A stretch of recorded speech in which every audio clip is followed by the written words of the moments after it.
ये प्रोबेबिलिटी का ये क्वेश्चन समझते हैं जो कि 2024 में पूछा हुआ है और प्रोबेबिलिटी का क्वेश्चन आना तो कंपलसरी है ही।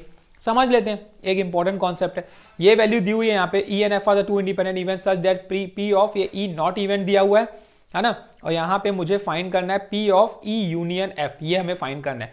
लेकिन यहाँ पे बात ये आती है कि जब ई एन एफ दो इंडिपेंडेंट इवेंट होंगे, अगर इंडिपेंडेंट इवेंट होंगे तो इसमें हम डायरेक्टली P इंटरसेक्शन F की अगर बात करेंगे तो हम इसको डायरेक्ट लिख सकते हैं P of E multiplied by P of F। ये एक पॉइंट है जो कि आपको कहीं पे लिख लो, नोट कर लो, क्योंकि इंपॉर्टेंट है, क्योंकि इसके बिना तो क्वेश्चन बनने नहीं वाला।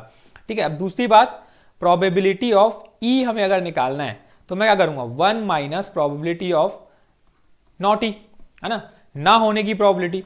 किसी के होने की प्रोबेबिलिटी कैसे निकालेंगे, 1 माइनस किसी के ना होने की प्रोबेबिलिटी।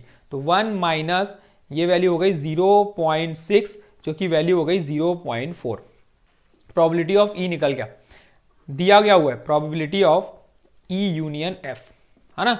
ये कैसे निकलेगा, probability of E plus probability of F minus probability of E into F. अभी अभी हमने बताया, देखो ई इंटू एफ क्यों किए, समझ में आ गया, क्योंकि इसकी वैल्यू दो इंडिपेंडेंट इवेंट के लिए ये होती है। यूनियन एफ की बात करते हैं, है ना, ये वैल्यू अभी अभी हमें पता है, गिवन है 0.6 equal to probability of E, ये भी हमें अभी फाइंड किया 0.4 प्लस प्रोबेबिलिटी ऑफ एफ को कॉमन ले लो क्योंकि वही फाइंड करना है, 1 minus probability of A that is 0.4। तो क्या वैल्यू मिली, 0.6 minus 0.4 equal to 0.6 into probability of F.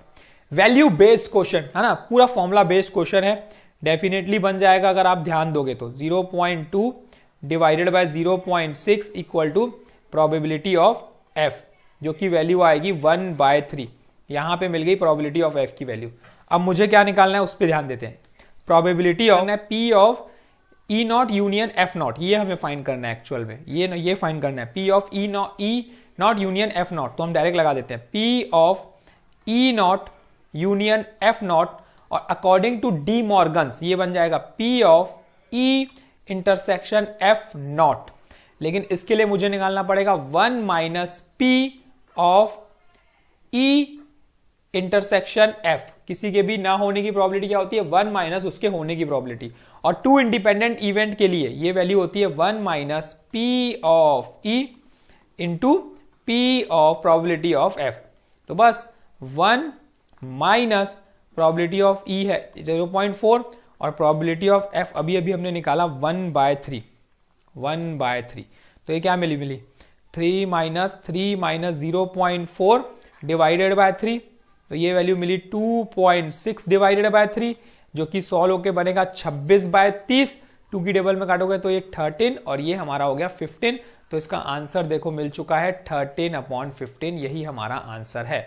देखो इस तरीके से बनाना था क्वेश्चन को, इस तरीके से प्रोसीड करना था प्रोबेबिलिटी का क्वेश्चन। ये हालांकि इजी क्वेश्चन था, इंडिपेंडेंट इवेंट की क्या बात करेगा तब उसमें फॉर्मूला पता होना चाहिए। बस ये कंप्लीट होता है हमारा एक क्वेश्चन। कंटिन्यूअसली चैनल पे क्वेश्चंस आते रहेंगे, नया तो चैनल को सब्सक्राइब भी कर लेना।